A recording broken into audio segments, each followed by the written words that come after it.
I'm John Hanna for CDTV.net, and we have David Wyss, Chief Economist for Standard & Poor's. Hi, David. Hi. How are you? I'm doing well. How about yourself?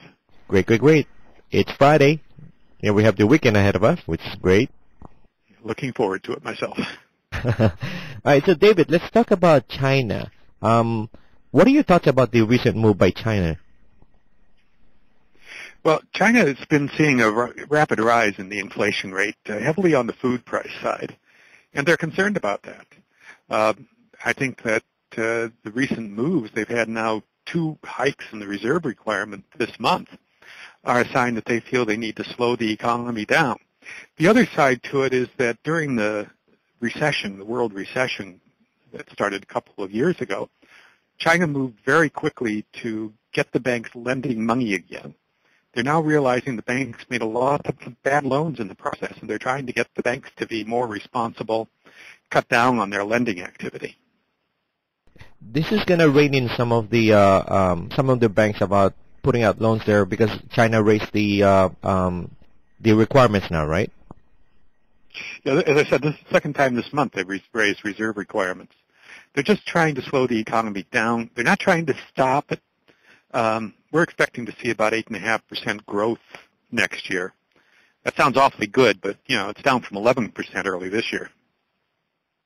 Okay, yeah, 8.5% growth in anybody else's standards is really an amazing growth. But like you said, it was down from 11%. Now, with regards to those curbs, will that hopefully stop the price inflation that they're having right now? That's why they're doing it. They're worried about the price inflation. They think they need to slow that down. So they're tightening monetary policy. In China, they usually operate on the quantitative side by raising reserve requirements rather than just raising interest rates. And how will this help now with regards to the U.S. wanted to change currency valuation for China? China's dragging its feet, no question. It's one reason why they tend to reuse these reserve requirements, because if they raised interest rates, it would put upward pressure on the renminbi. By using quantitative measures, they put less upward pressure on the renminbi, keeping it low where they want it. Okay, now, since we're talking about money issues now, let's talk about Ireland. What are your thoughts about Ireland?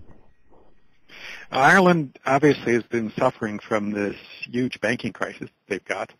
The Irish government actually had been running very reasonable, very tight fiscal policy, had a very low debt-to-GDP ratio. What's hit them hard has been the failure of the Irish banks, which was largely a reaction to the housing bubble and bust in Ireland. We had a housing bubble here in the United States. Home prices went up 72% between 1995 and 2005. Ireland, home prices were up 190% over that period, and they're now down about 50%. Wow, I mean, a lot of people must have been caught with the other side of the bet, as they say.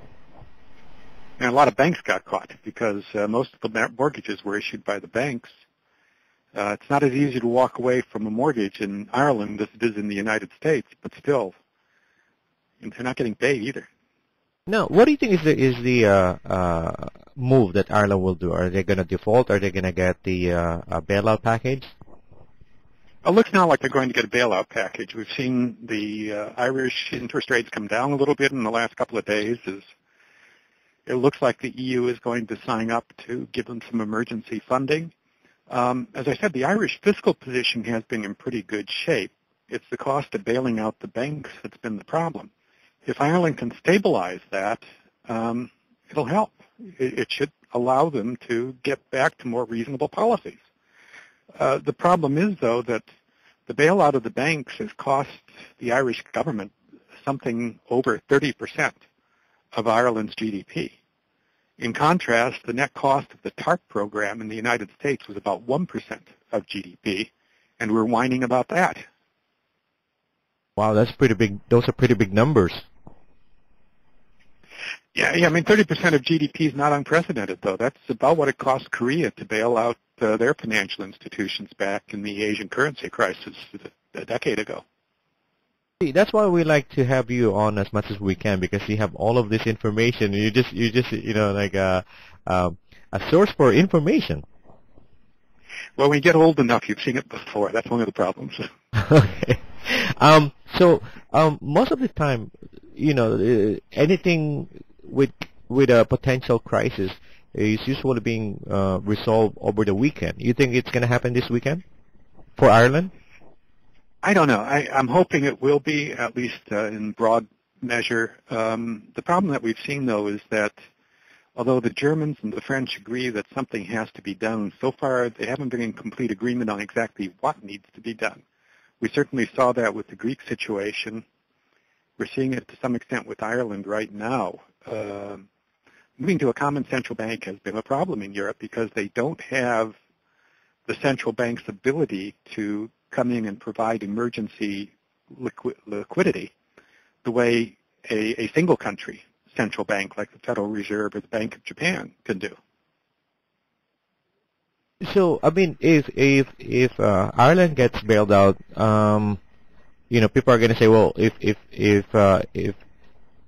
they get bailed out, maybe they need to be bailed out as well. That's the big problem. So far, we've been seeing Greece and Ireland get into serious trouble. Portugal and Spain are the next two in line, and they've got very similar problems. Big housing bubble in Spain, home prices up about 140% during the decade before the bust. Costa del Sol looks an awful lot like Miami Beach, complete with not just palm trees, but lots of empty apartment buildings. Any other thoughts for with regards to the investors heading off to the weekend? No, I think overall the numbers that we're seeing on the economy in the U.S. look good. Europe, you have to realize that the heart of Europe, Germany, France, really hasn't been affected by this crisis. In fact, to some extent, they've been helped because the weaker euro has improved their competitiveness and helped their exports. The problem has been on this periphery of Europe, what we're now calling the olive belt, although I realize they don't grow very many olives in Ireland. But that problem's not over, and the banking system, more than government fiscal policy, is at the heart of it. The Greek problem was really a fiscal policy problem. The Greek government was living beyond their means. Spain and Ireland both had very good fiscal policies. The problem there has been the housing market and the resulting failure of the banking system. That's David Wyss, Chief Economist for Standard & Poor's, joining CBTV.net in New York.